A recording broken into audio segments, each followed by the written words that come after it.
ఓం నమ శివాయ. శ్రీశైల మల్లికార్జున మేడారం సమ్మక్క సారక్క చిలుకూరు బాలాజీ స్వామి. ఓం నమ శివాయ.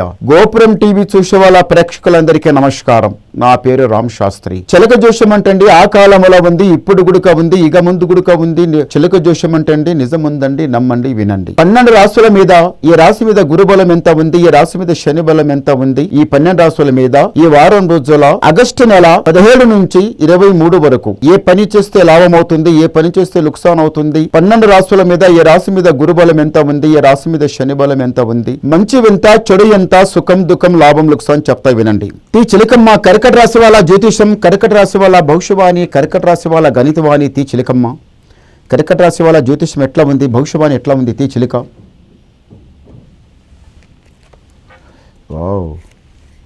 కర్కట రాశి వాళ్ళకి సాక్షాంగా శ్రీమన్నారాయణుడు 7 కొండల వాసుడు, సాక్షాంగా 7 కొండల వాసుడు. ఈ రాశికి కర్కట రాశి వాళ్ళకి ఏముందంటే మాత్రము ఒక దగ్గర కాలాగది, ఒకరు చెప్పింది మీరు వినరు, మీకు నచ్చింది వదిలిపెట్టరు, అందరికంటికి అమాయకులేకని కనిపిస్తారు కానీ జ్ఞానం తెలివి చాలా బాగుంది. ఏ మాట ఉన్నా సూటిగా మాట్లాడతారు, భయపడరు, ఉన్న మాట ఉన్నట్టే మాట్లాడతారు. పైసక పైసా కట్టి పెట్టి ఇంటి లోపల మంచిగా జతనంగా కట్టి పెడతారు కానీ అది ఒకటేసారి ఖర్చు చేస్తారు. పైసా మంచిగా జమ చేస్తారు, ఒక రోజు ఇప్పితే మొత్తం ఖర్చు చేస్తారు. నమ్మి ఎవరికన్నా 10 రూపాయలు ఇస్తే తొందరగా తిరిగి రాదు. ఎవరి మీదైనా స్నేహబంధం లోపలైనా కానీ ఎవరి మీదైనా కానీ మీరు చాలా నమ్మకం పెడతారండి.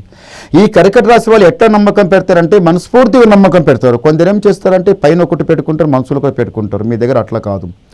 కర్కట రాశి వాళ్ళు ఉన్న మాట ఉన్నట్టే మాట్లాడతారు, ఏ మాట ఉన్నా సూటిగా మాట్లాడతారు. పైసా ఉందంటే ఉందంటారు, లేదంటే లేదంటారు. ఏమన్నా చేద్దామంటే చేస్తాం, లేకపోతే లేదంటారు కానీ ఒకటి పెట్టుకొని ఒకటి మాట్లాడరు. కొన్ని రోజుల నుంచి ఈ రాశి వాళ్ళకి ఏమైందంటే మాత్రం కొన్ని రోజుల నుంచి లక్ష్మి ఇంటి లోపల రావడం పోవడం ఆగడం లేదు. కొన్ని రోజులైతుంది ఇంటికి మాత్రం చాలా కొంత నరదృష్టి నరకన్ను అనేది చాలా చెడ్డగా తలిగింది. ఈ రాశి వాళ్లకు వాహన గండం లోపల చాలా పెద్ద ప్రమాదం జరిగింది. ఏ మాయరామా బతుకు చూడండి, వాహన రథగండం అంటే చూడండి చాలా ప్రమాదమైనది. దానికి ఎంత జాగ్రత్త మీద నడవాలో అంత జాగ్రత్త మీద నడవాలి. వాహనం గురించి కొన్ని చెప్తా వినండి. బండి కొన్న తర్వాత, బండి కొని ఇంటికి తీసుకొచ్చిన తర్వాత దానికి అమావాస్య రోజు, పుణ్యంకి కాదు, అమావాస్య రోజు వాటర్ సర్వీసింగ్ చేపియాలి. మంచిగా నీళ్లు తీసుకొని మంచిగా బండి కడిగి టైర్ల కింద లింబకాయలు పెట్టి తొక్కియాలి. ప్రతి నెలకొకసారి అమావాస్య రోజు తప్పనిసరి నా మాట మంచిగా ధ్యానం పెట్టి చేయండి. అలా తొక్కితే ఏమవుతుందంటే ఆ బండికి ఏ గండాలు గణంత్రాలు రావు. అంటే బండి ఎన్నో జాగాలు తిరుగుతుంది. మంచి జాగల చెడు జాగల ఎలాంటి జాగలు కూడా మీరు పోతారు. పోయిన తర్వాత మీరు కిందికి దిగుతారా, దిగరు. మీరే పోయి ఎక్కడెక్కడో మశాన్ని గట్ట మంచి చెడు అంతా తిరిగి వస్తుంది బండి. దాని మీద ఎంతో ఉంటుంది. మనం ఏం చేస్తాం, బయటికి ఎక్కడో పోయిన తర్వాత ఇంటికి వచ్చిన తర్వాత ఏం చేస్తాం, రాగానే ఇంట్లో పోం, ఇంటి బయటకు వచ్చి కాళ్ళు చేతులు కడుక్కొని అప్పుడు ఇంట్లో వెళ్తాం. మరి బండి తీసుకొస్తాం, ఇంటి ముందర పెడతాం, దానికి మనం కడగం. దానికి అమావాస్య రోజు వాటర్ సర్వీసింగ్ మంచిగా చేపించి లింబకాయలు తొక్కిచ్చి కుంకుమ పసుపు పెట్టి తొక్కిచ్చే ఏమవుతుందంటే బండికి ఏ ప్రాబ్లం కూడా రాదు. ఈ టైర్ల గాలిపోవడం, ఈ నెట్లు ఊడిపోవడం, బండి ఖరాబ్ కావడం, అది సతాయించడం ఉండదు. బండికి అసలైనది బండి గండం, యాక్సిడెంట్ గండం రాదు. మంచిగా ధ్యానం పెట్టుకోండి నేను చెప్పిన మాట. బండి కొన్నంత మాత్రం కాదండి, బండి కొన్నాం, తీసుకొచ్చినాం, పెట్టుకున్నాం, నడుచున్నాం, వేగి నడుస్తున్నాం, హైవే మంచిగా ఏ మురుకుతుంది బండి, దానికి మెచ్చుకోవద్దు. బండికి తీసుకొచ్చిన తర్వాత దానికి ఎంత అందంగా మంచిగా నీట్గా దానికి కడిగి దాని పద్ధతి ప్రకారం పెడితే దాని పద్ధతి ప్రకారం తీసుకెళ్తాం. అది ధ్యానం పెట్టుకోండి. ఈ రాశి వాళ్ళకు మళ్ళొకటి ఏముందంటే మాత్రం కర్కట రాశి వాళ్ళకు ఇప్పుడు ఏదైతే పని మీరు అనుకొని కూర్చున్నారో, ఏదైతే అనుకుంటున్నారో అది అవుతుందో కాదో, జరుగుతుందో జరగదో, మంచి అవుతుందో చెడైతే అనుకుంటున్నారో చూడండి. మీరు ఏదైతే కోరిక అనుకోండి జరుగుతుంది. ఒక్క కోరిక జరగాలంటే బాలాజీ దగ్గర వెళ్ళాలి, తప్పనిసరిగా జరుగుతుంది. ఈ రాశి వాళ్లకు అవుట్ ఆఫ్ కంట్రీ, ఈ దేశం వదిలిపెట్టి అవుట్ ఆఫ్ కంట్రీ వెళ్ళాలి, వేరే దేశం వెళ్ళాలి. వేరే దేశం వెళ్ళిన తర్వాత అండి 190 ఎన్నో ఉంటాయి పనులు. జాబ్ అయినా కావచ్చు, బిజినెస్ అయినా కావచ్చు, చదువైనా కావచ్చు, ఎన్నో ఉన్నాయి. అలాంటి దాంట్లో లోపల మీరు వెళ్ళి కరెక్ట్ తప్పనిసరిగా సాగించుకొని వస్తారు. మీ మీద పెద్దలు చాలా భారం పెట్టి ఉంటారు.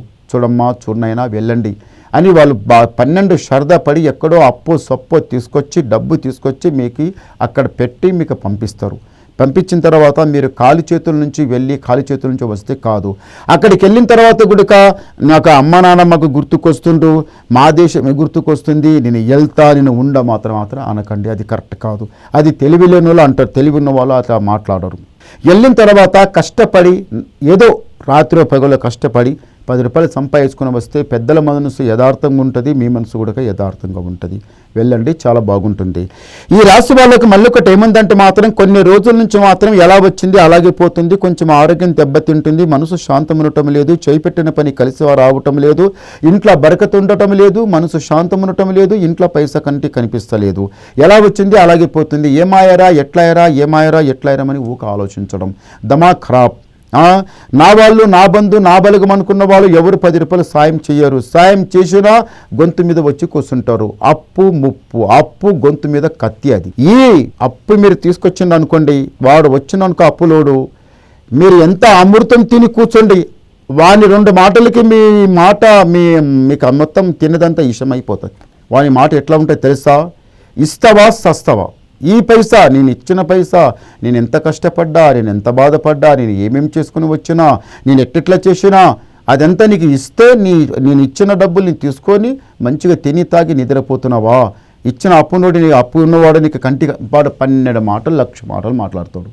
అదంత మాట మీరు అయిన తర్వాత మీ మనసు అనిపిస్తుంది, ఏమాయరా ఎట్లా చేయాలా, ఉన్నది అమ్మన్న ఈయనకి ఇస్తున్నా, లేకపోతే ఏమన్నా ఉంటే గిరివియేషన్ ఇస్తున్నా, ఏం చేద్దామని ప్రాణం అనేది వాని మాటలకి మీ ప్రాణం ఆగదు. చూడండి, దానికి ఏమిటంటే 4 సమయాలు కష్టపడితే ఏదో రాత్రి అనకుండా పగలనకుండా కష్టపడితే పైసకు పైసా జమ చేస్తే వారికి పూలు లేదు, పత్రిక లేదు, పువ్వు ఏదో ఇస్తే వారి ముందల అంతో ఇంతో ముందల పెడితే వాడు యథార్థంగా వెళ్ళిపోతాడు. వాడు ఏమీ లేదంటే వాడి పోడండి, అది మంచిది కాదు. ఈ కర్కట రాశి వాళ్ళకు తొందరపడకండి, నిదానం చేయండి, భగవంతుని ధ్యానములో నడవండి. దేవుడు మీకు ముందర నడిపిస్తాడు, సాగిస్తాడు, గెలిపిస్తాడు. ఒకసారి గవ్వలేద్దాం. ఓం నమః శివాయ. 3 పడ్డాయి, చాలా మంచి గవ్వలు పడ్డాయి అండి. కర్కట రాశి వాళ్ళకు ఆదాయం 2, యాయం 11, రాజపూజ ఫలం 4, అవమానం 7. చూసారా, గురుబలమేమో 2 ఉంది, శని బలమేమో 7 ఉంది. శని మీ ఇంటి మీద తాండవం ఆడుతుంది, తైతక్కలాడుతుంది. ఇంటి మీద కాలు పెట్టి ఇట్లా అనుగ తొక్కుతుంది. సామానం కాదు, 7 శని ఉన్నది, 2 గురువు ఉన్నాడు. ఏడపైకి వస్తారు. చాలా జాగ్రత్తగా కర్కట రాశి వాళ్ళు మహా జాగ్రత్తగా ఉండాలి. దేవ ధ్యానములో ఉండాలి, భగవంతుని ధ్యానములో ఉండండి. నడిచేటప్పుడు, పోయేటప్పుడు, వచ్చేటప్పుడు మహా జాగ్రత్తగా ఉండండి, భగవంతుని ధ్యానములో ఉండండి. ఇంకా మీరు ఏమన్నా వినాలనుకుంటే నాకు ఫోన్ ద్వారా మాట్లాడండి, మీ డౌట్ క్లియర్ చేసేస్తా, ఉన్నది మొత్తం చెప్పేస్తా. నమస్కారం.